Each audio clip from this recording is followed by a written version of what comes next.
Mulai dilaksanakan tadinya pukul 4 yang lewat berapa Ketua Umum Ikatan Keluarga Besar Sulawesi Tengah atau KBST, yang terhormat Sekretaris Ikatan Keluarga Besar Sulawesi Tengah, yang terhormat Bapak Dandim 0909 Kabupaten Kutai Timur, yaitu Bapak Heru Aprianto sebagai narasumber kegiatan sosialisasi pada hari ini, yaitu yang bertemakan sosialisasi wawasan kebangsaan.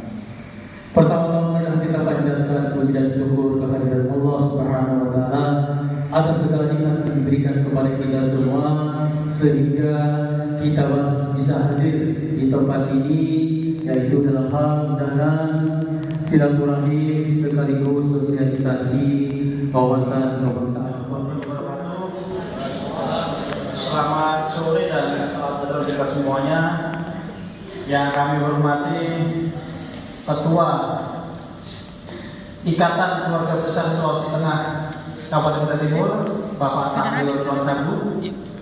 Kemudian yang kami hormati Sekretaris IKBST Kutai Timur, Bapak Ahmad Abdul Hamid, sarjana ekonomi. Dan kami hormati tentu saja moderator Pak siapa tadi belum kenalan Pak, Bapak Mul. Dan tentu saja yang kami hormati adalah Bapak Ibu semuanya yang hadir di tempat yang sangat nyaman ini. Pertama dan paling utama tentu saja mari kita panjatkan syukur kehadirat Allah Subhanahu wa taala bahwasanya di sore hari ini kita masih diberikan karunia nikmat serta hidayahnya sehingga bisa bertatap muka di sore hari ini di tempat ini tanpa perasaan apapun. Kemudian perlu kami sampaikan bahwasanya sebagai budaya orang Timur perlu kami perkenalkan diri. Nama saya bawa kemana-mana terus Pak selama pakai baju orang ini, jadi tidak akan ketinggalan. Nama saya adalah Arif, kemudian S-nya itu adalah Sapatiano, Arif Sapatiano. Kira-kira orang mana itu? Jawa ya? Kok bisa Jawa? Oh ada nono-nya ya. Saya berasal dari Jawa Tengah. Kemudian pangkat saya Kapten Infanteri, jabatan saya perwira sekretariat, juga mendapat sebagai merangkap sebagai dan ramil Sananta.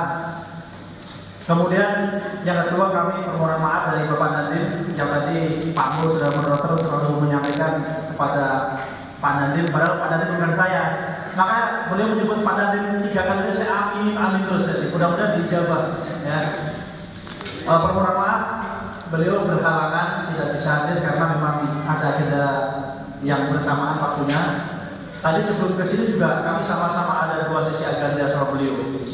Saya dampingi, terus beliau ada agenda lain. Terus kami kebetulan diberikan amanah percaya untuk mewakili di sini. Kemudian beliau mendelegasikan kepada orang lain juga berhalangan juga. Terus mendelegasikan perwira staf yang lain juga berhalangan. Nah terakhir saya, karena saya laki-laki, ya tidak bisa berhalangan. Setuju ya? Ada laki-laki sini yang berhalangan? Saya rasa tidak ada. Ya. Itu kemudian beliau menitipkan ucapan terima kasih kepada khususnya seluruh Bapak Ibu keluarga besar Sulawesi Tengah yang berada di Timur ini, di mana dalam agenda yang sangat luar biasa ini bisa menyisipkan suatu agenda acara memberikan pembekalan tentang kenegaraan yaitu wawasan kebangsaan. Ini sungguh-sungguh sangat bagus sekali dan tidak ada rekayasa dari kami untuk nanti ada acara ini, tetapi memang murni dari penyelenggara saya ini juga dari Bapak Ibu. Ya, tepuk tangan dulu.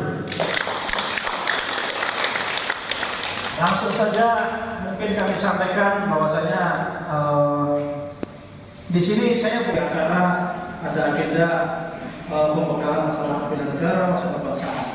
Nah di sini kebetulan saya diberi kesempatan mewakili Kodim sehingga saya tidak bermaksud menggurui. Ya, saya yakin yang di depan saya ini Bapak Ibu sekalian juga ada yang lebih mungkin mengenyam pendidikan lebih tinggi dari saya, mungkin menguasai ilmu. Kami di sini kalau sebagai narasumber itu terlalu tinggi rasanya.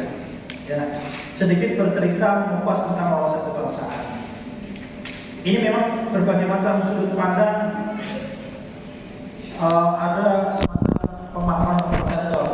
Ya, mohon maaf tadi saya sengaja harusnya ada ini saya bawa flash disk tadi, cuma karena tidak ada laptop ya, jadi kami baru membaca saja. Padahal kalau kita tampilkan di situ juga ada sedikit gambar, kalau ada visual video-videonya lebih enak. Ya. Wawasan kebangsaan sendiri itu kalau menurut Ki Hajar Dewantoro, ya, ini pahlawan. Ada yang belum pernah mendengar Ki Hajar Dewantoro? Saya sudah semuanya ya, itu adalah guru kita, guru besar kita. Itu menurut beliau adalah wawasan kebangsaan itu yaitu mengatasi segala perbedaan dan diskriminasi di negeri ini. Ya. Terus kemudian dari Profesor Muladi yang sebagai Gubernur Kemhanas Republik Indonesia yang disebut wawasan kebangsaan itu adalah cara pandang bangsa Indonesia mengenai diri dan lingkungannya, mengutamakan persatuan kesatuan wilayah dalam penyelenggaraan kehidupan berbangsa dan negara. Ya, saya bacakan dulu. Kemudian secara umum, apa itu wawasan kebangsaan? Wawasan kebangsaan sendiri adalah pada hakikatnya hasrat yang sangat kuat untuk kebersamaan dalam mengatasi segala perbedaan dan diskriminasi. Wawasan kebangsaan tidak dilandasi atas asal-usul kedaerahan, suku, keturunan, status sosial, agama dan keyakinan. Ya, nanti kita akan bicarakan masalah ini. Ya, kita lalui dulu. Sebagai bangsa yang besar, Indonesia ini adalah bangsa yang selalu menghargai jasa pahlawan dan tentu saja ada sejarahnya. Ya, kita ketahui bersama NKRI ini berdiri bukan serta-merta hadiah dari negara lain, bukan serta-merta untuk bangun tidur ada orang masuk ke negara. Tetapi NKRI sendiri ini berdiri atas dasar perjuangan dari era ke era. Yang pertama, ya kan, asal usul negara ini saya akan cerita. Ya mungkin bapak-bapak semuanya dulu pernah mengenyam di bangku sekolah dasar sudah sering mendapat pelajaran sejarah. Ya kita bercerita kembali, kita sama-sama bercerita saja. Tahun 1600 sampai 1942 ada yang sudah lahir? Belum ya? Apalagi saya. Ya. Itu bangsa Indonesia sudah merasakan penjajahan dari negara Belanda hampir 3,5 abad. Ya. Kalau kita dengar nenek moyang kita ini bercerita negeri ini dijajah hampir 3,5 abad oleh Belanda. Ya. Kemudian tahun 1942 sampai 1945 kita masih mengalami penjajahan oleh negara Jepang. Ya. Kemudian tahun 1961 kita baru bisa merebut Irian Barat dari penjajah Belanda. Ya, Irian sekarang namanya Papua. Kenapa disebut Irian? Ada yang tahu? Ada yang tahu? Saya tahun 2001 sampai dengan, nah ini mohon maaf saya bisa jalan-jalan ya, Pak Ada tadi saya jalan-jalan. Karena kalau saya kapalkan sini kayaknya nggak bisa urut ya. Jadi saya berdiri di tempat saja, nggak bisa digoyang, nggak bisa variasi apa-apa. Saya berdiri aja di sini. Ya. Saya tahun 2001 itu pernah melaksanakan tugas operasi di Papua sampai tahun 2003, 18 bulan, hampir 2 tahun. Mutar-mutar itu di Papua, kemudian di Nabire, kemudian di Yapen Warupen, di Senui, di Sarmi, di Jayapura, terus di Sorong. Nah, orang-orang saudara kita Papua sendiri menyebut Irian itu adalah ikut Republik Indonesia Anti Nederland. Nah itu asal usulnya Irian. Kalau kita pikir-pikir masuk akal juga ya. Irian ikut Republik Indonesia, anti Nederland. Nederland itu Belanda. Makanya tahun 1961 Irian itu bergabung ke Indonesia. Nah sekarang namanya adalah Papua. Terus kemudian kita kembali lagi masalah perjuangan dari daerah-daerah ya. Tahun 1600 sampai 42 sendiri perjuangan perebut seluruh Nusantara ini dilaksanakan secara sporadis ya. Banyak sekali perjalanannya. Tahun 1908 itu sendiri embrio persatuan bangsa mulai tumbuh, yaitu oleh tokoh nasional yaitu Bapak Budi Utomo. Terus kemudian 1928 ini adalah cikal bakal persatuan bangsa ini mulai tumbuh, yaitu dengan lahirnya Sumpah Pemuda. Nah, disitulah kita mulai bersatu ya. 1928 sampai 45 perjuangan dulu secara total ya. Sejak tahun 1928 itu kita sudah mulai bersatu semuanya dengan Deklarasi Sumpah Pemuda.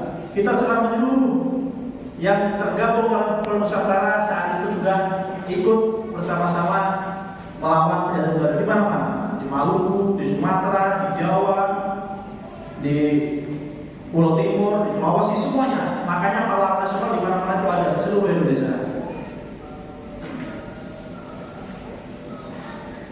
Kemudian bangsa Indonesia sendiri tidak lahir didasarkan atas persamaan kelahiran, kesukuan, asal-usul kedaerahan, ras maupun keagamaan. Itu yang disebut oleh Bhinneka Tunggal Ika.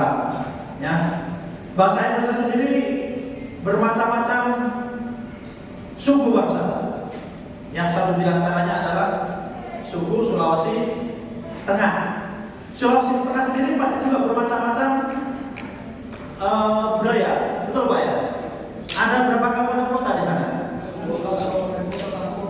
Berapa? Nah, satu ikatan sendiri ada 12 kabupaten, 1 kota. Ya, hampir kurang lebih dengan Kalimantan Timur kayaknya. Cuma mungkin luasnya luas ini Pak ya. Kalau Sulawesi ini kan kurang lebih dengan Jawa Pak ya. Jawa itu juga padat, Sulawesi juga padat. Makanya ciri-ciri penduduk barat adalah di mana di suatu tempat itu ada perantaunya. Mungkin bisa dibayangkan di Palu pun ada orang Jawa, betul nggak? Di Samarinda pun ada orang Palu, ya. Di Solo pun ada orang Palu, ya. Di Palu pun ada orang Solo. Itu berarti tanda-tandanya memang daerah tersebut memang banyak penduduknya, ya, banyak penduduknya. Saya adalah kebetulan dari Jawa Tengah, dari Solo, ya. Saya lahir itu rumah tetangga ke tetangga itu memang ya sudah berdekatan. Saya meninggalkan kampung kebetulan sudah 25 tahun sejak 97 sampai sekarang. Dan sekembalinya kampung pun ya kayaknya memang tidak bisa melebar lagi. Jadi orang kalau membangun di sini kan, kalau kita pergi ke suatu tempat kembali lagi yang tadi tanah kosong sudah ada bangunan, sampingnya kosong sudah ada kaplingan. Dan kalau di sana ya perbedaannya adalah yang ini sama dengan di Palu, di Poso, di mana itu ya. Rumah yang tadinya 1 lantai menjadi 2 lantai itu aja, karena memang sudah tidak bisa diratakan lebarkan lagi ya. Itu memang sudah padat. Indonesia sendiri terdiri dari 1.128 suku bangsa. Ada yang hafal menyebutkan 1.000 saja? Saya kasih aja 1 juta, nanti minta Pak Ketua. Angkat tangan. Sudah berkepala ya? 1.128 suku bangsa. Ya. Sama di Jawa ya adalah banyak sekali sukunya. Sulawesi banyak juga sukunya. Terus kemudian terdiri dari 17.504 pulau. Ada yang bisa menyebutkan 100 pulau ya? 100.000 dari saya. Nanti saya minta sama Bapak. Saking bingungnya itu sampai apa ya? Mau ngasih nama itu roti aja dikasih pulau roti. Ya, mungkin dulu saat saudara-saudara kita dari Sulawesi pas melaut, pas dari situ banyak Saudi aja. 17.540, bayangkan saja. Kemudian luas Indonesia sendiri ada 1.922.570 km persegi. Itu sudah terdiri dari perairan lautan. Ya. Kutai Timur ini sendiri saja Pak, mungkin dengan satu provinsi Sulawesi Tengah mungkin masih luas Pulau Kutai Timur. Pulau Kutai Timur itu adalah luasnya 35.760 sekian km persegi. Kalau perairannya cuma 774 km persegi saja. Ya. Sulawesi Tengah berapa luasnya? Lama merantau, sama. Saya kalau tanya Jawa Tengah luasnya berapa? Lupa Pak. Setengah umur saya sudah banyak merantau di Kalimantan. Ya, saya info saya itu.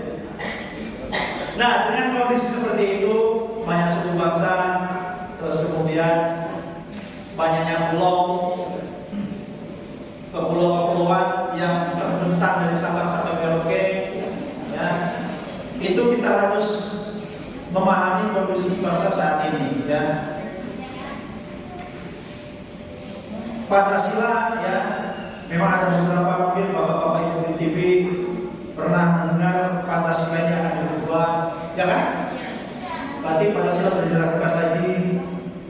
Terus kemudian adanya ingin wilayah ini ingin lepas dari NKRI, terus kemudian dihadapkan lagi dengan dinamika politik yang terkadang pasang surut politik kita ini kadang panas, kadang landai. Apalagi tahun-tahun ini kan sudah tahun mau menyalakan kompor politik, betul ya? 5 Desember kita sudah mulai pemanasan pilkada serentak, betul? Ada calon kandidat di sini? Bapak kandidat di sini, ya? Pilkada di sini, ya. Kemudian tahun ke-depan lagi adalah persiapan pemilihan legislatif, ya. Ada yang mau nyalek? Saya pernah sering rekan-rekan dari legislatif ini bercerita, Komandan, seumur hidup saya pekerjaan yang paling berat itu adalah menjadi caleg. Ya juga ya, karena caleg itu kan memperjuangkan apa? Memperjuangkan saya posisi sangat berat sekali. Dan memang kalau saya dengarkan ceritanya luar biasa, ya, kuat segala-galanya itu, baik stamina, fisik, terus kemudian mental, ya, banyak sekali, ya, memang luar biasa. Terus kemudian sebagian masyarakat fanatis berlebihan terhadap suku budaya dan daerah. Nah, ini yang perlu saya cermati. Jadi ada beberapa perkembangan sekarang ini masyarakat, ya, kita sadar sendiri, ini mulai memiliki rasa fanatik kepada sukunya. Nah, ini adalah salah satu juga yang bisa berpotensi nanti untuk terjadinya perpecahan tidak bersama dengan NKRI. Kenapa?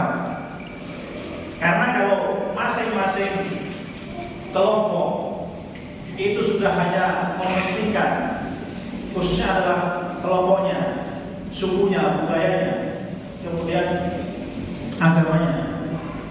Nah, ini berarti kita sudah mengabaikan nawacita tujuan nasional negara Indonesia ini, di mana perbedaan kita adalah kekayaan NKRI.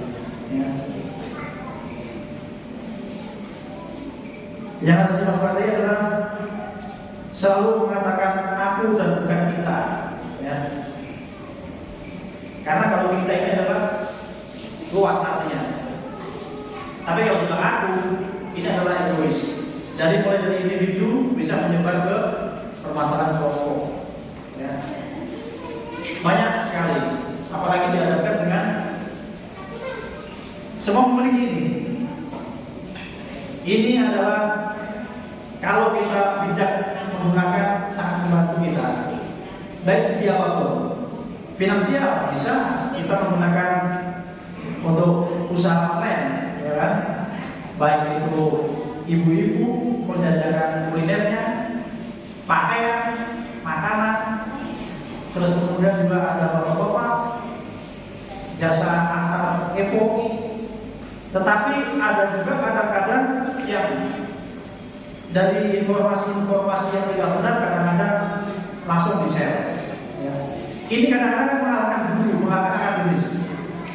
Apalagi sudah menyangkut, ini kok punya saya, udah begini kaitannya dengan saya kok gak dibantu, saya gak dapat ini. Contoh mungkin ada bantuan sosial, contoh saja. Mungkin ibu-ibu, bapak-bapak kan pasti namanya WA itu semua pasti punya grup. Ada yang punya grup? Pasti ada itu. Saya, ya, terus terang aja HP ini, grup SD ada, grup SMP ada, grup sekolah ada, grup alma mater ada, grup apalagi ya. Itu kadang-kadang banyak sekali pertemuan informasi itu. Apalagi yang memang informasi itu tidak menguntungkan kita. Enak sekali kita mau mengajar itu untuk melimparkan itu. Ya, padahal itu adalah belum tentu benar tanggung jawabannya. Dan itu adalah bisa sumber kejahatan. Karena apa? Ya, ini saya di sini juga bukan nama saya, tetapi saya hanya pesan hati-hati dan bijak kita dalam menggunakan media sosial. Karena apa? Jari ini adalah bisa menjadikan harimau buat kita. Saat kita salah konsep, saat salah kita komentar, saat salah kita menghujat, itu kita akan kena undang-undang IT, ya. Dan kemudian misalkan Bapak Ibu ini kan tempatnya kan tidak semuanya di Sangatta atau satu tempat, ya, betul ya. Misalkan ini ya, salah satu di antara Bapak Ibu ini mungkin ada permasalahan individu dengan seseorang. Kebetulan nih mungkin ketua lah mungkin, mohon maaf ini kalau belum balik di jalan nggak sengaja mungkin papasannya senggol sama saya, ya. Yang jelas saya mungkin pengen sipil, kalau tentara mungkin nggak berani lah ya. Panjang urusannya kan. Nah, habis itu kita karena sikap ya mungkin kita tersinggung. Akhirnya kita secara pribadi mungkin ketua mungkin pelek saya, atau mungkin saya mohon maaf mungkin kasar sama ketua, ya. Padahal udah salah ini. Habis itu kita selesai, maaf kita mungkin salah. Mungkin kalau saya yakin ketua mungkin kalau saya pakai sipil senggol nempelin saya nggak lama karena saya ini malu. Maaf mas ya, maaf. Saya maaf salah. Saya tentara pak, saya kodim, saya komandan loh pak. Kita selesai aja ya. Nah mungkin ya kan, mungkin ada orang tahu bukan kawan saya misalkan, yang tahu dulu jauh moto ceprek langsung disebar, hei ada tentara Kapten Arif orang Solo ditempelin sama orang Sulawesi Tengah, bener ini kejadiannya, padahal minta apa ditempelin terus, bermasalah gitu kan. Nah ini cerita sepele tapi memang kadang-kadang sudah banyak seperti itu. Nah sehingga di sini saya juga pesan, mari kita bijak dalam menggunakan media, ya. Apapun bentuknya kita jangan mudah terprovokasi, ya. Terus kemudian sekali lagi ada beberapa pihak lain yang memiliki skenario untuk menghancurkan Indonesia. Yang pertama akan menghancurkan dari segi ekonomi, ya, perdagangan bebas. Perdagangan bebas global ini sebenarnya kalau kita bijak kita bisa juga, ya. Tetapi sekarang kan banyak produk-produk dari yang mungkin tahu lah, produk raja ekonomi sekarang itu kan dari negeri Cina, betul kan? Banyak sekali ya, mereka masuk, ya kan, mereka punya paten, akhirnya mereka menguasai, baik dari segi produknya, baik dari segi tenaganya. Makanya di mana-mana ada yang kerjasama pembangunan dengan Cina maupun sebagainya, tenaga mereka harus ada yang menyuruh untuk masuk sebagai karyawan. Betul kan? Kemudian dibuatlah pertentangan elit politik, ya. Kemudian banyak sekali masalah perbedaan pendapat, kemudian mengacu pada konflik horizontal, ya. Seperti saat kasus di Ambon, saya juga pernah di sana tahun 2000, pas pecah pertama, yang saat itu harusnya saya disiapkan petugas untuk melaksanakan petugasan di perbatasan tahun 99 pas Lebaran berdekatan dengan Natal Desember tahun 99 itu adalah pas pecah Ambon, ya sama, mungkin pertama dari individu akhirnya menyebar ke agama. Untung saja saat itu belum ada media sosial, masih beruntung. Kalau seandainya tahun itu sudah ada HP Android, mungkin ya saya nggak jamin, mungkin sudah menyebar dari Papua sampai ke Aceh sana, ya, dari Sangihe sampai ke bawah sini, pasti itu luar biasa, Pak. Saya pernah mengalami sendiri, tahu sendiri bagaimana sadisnya konflik horizontal antar agama itu, sadis sekali, ya. Suku ya pernah ada, tapi namanya agama itu sadis sekali, ya. Keyakinan loh, ya, keyakinan. Dan orang pasti akan mendapat pengaruh. Kalau mungkin seandainya kita masuk di dalam mereka pun, kita juga pasti akan masuk, betul kan? Namanya keyakinan. Ya, tetapi ya patut kita syukuri hal itu, walaupun memang sedikit agak perlu waktu bisa diatasi. Dan Ambon itu sejarahnya adalah wilayah sangat damai. Di sana orang Nasrani, saudara-saudara kita Muslim itu berdampingan. Yang tadinya cerita hidup bela gandum saudara beda agama itu sangat erat. Orang saudara Natal, orang Muslim memasakkan biasa. Orang Muslim Lebaran Idul Fitri, saudara kita Nasrani di sana memasakkan, menyajikan kue dan sebagainya biasa. Tetapi saat itu dipecah, ya, terjadi konflik. Bayangkan aja, namanya orang akrab menjadi kelahi itu lebih seperti apa parahnya, ya. Betul-betul terjadi. Baik, kuncinya masalah kebangsaan itu adalah kita harus memahami 4 pilar kebangsaan, ya. Mengapa 4 pilar kebangsaan itu sangat penting? 4 pilar Indonesia itu kalau bisa digambarkan sebagai filosofi lukisan adalah ada 4 tiang, ya. Katakanlah meja ini terdiri dari 4 tiang. Tiang pertama adalah Pancasila. Kemudian yang kedua adalah Undang-Undang 1945. Tiang yang ketiga adalah Negara Kesatuan Republik Indonesia. Tiang yang terakhir adalah Bhinneka Tunggal Ika. Ya, kita kebut saja. Kita bicara masalah Pancasila, ya. Pancasila adalah falsafah pandangan hidup dasar negara dan pemersatu bangsa yang terdiri dari 5 sila. Ada yang tidak hafal Pancasila? Hafal semua. Ini udah orang kita semua ini, ya. Ya, seperti yang saya tadi bahwa Pancasila itu harus kita pahami. Nilai-nilai Pancasila itu adalah Pancasila telah ada sejak bumi Nusantara ini ada, ya. Kelima tersebut, kelima silanya adalah mengandung kebenaran dan telah diuji berulang-ulang. Untuk itu Pancasila tidak perlu dipermasalahkan lagi, tetapi mari kita pikirkan bagaimana mengamalkan atau mengintegrasikan Pancasila kepada anak bangsa dalam kehidupan sehari-hari kita.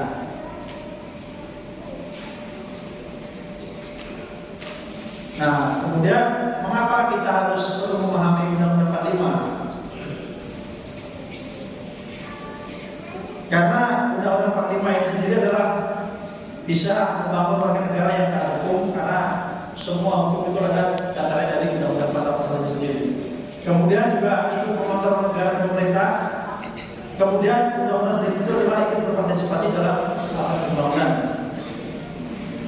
Undang-Undang 45 sebagai dasar konstitusional, yaitu suatu hukum dasar yang merupakan dasar bagi peraturan perundangan lainnya yang mengatur tata cara yang mengikat bagaimana suatu pemerintah menegakkan pemerintahan dalam suatu negara, ya. Karena semua landasan kerja oleh bapak-bapak di sana dalam merumuskan undang-undang itu adalah berdasar dari Undang-Undang 45. Kemudian dijadikan hukum yang positif karena di sini adalah hukuman asas dan kaidah hukum yang tertulis yang pada saat ini sedang berlaku dan mengikat secara umum atau khusus dan ditegakkan oleh pemerintah atau pengadilan dalam negara.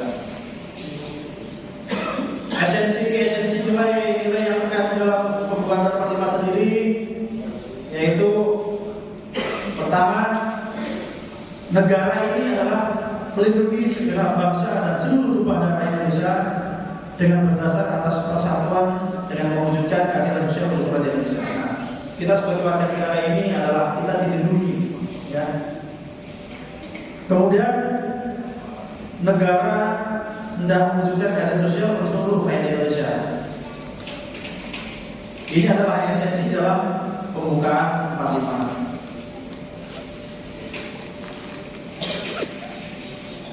Terus kemudian pilar yang ketiga adalah negara kesatuan Republik Indonesia.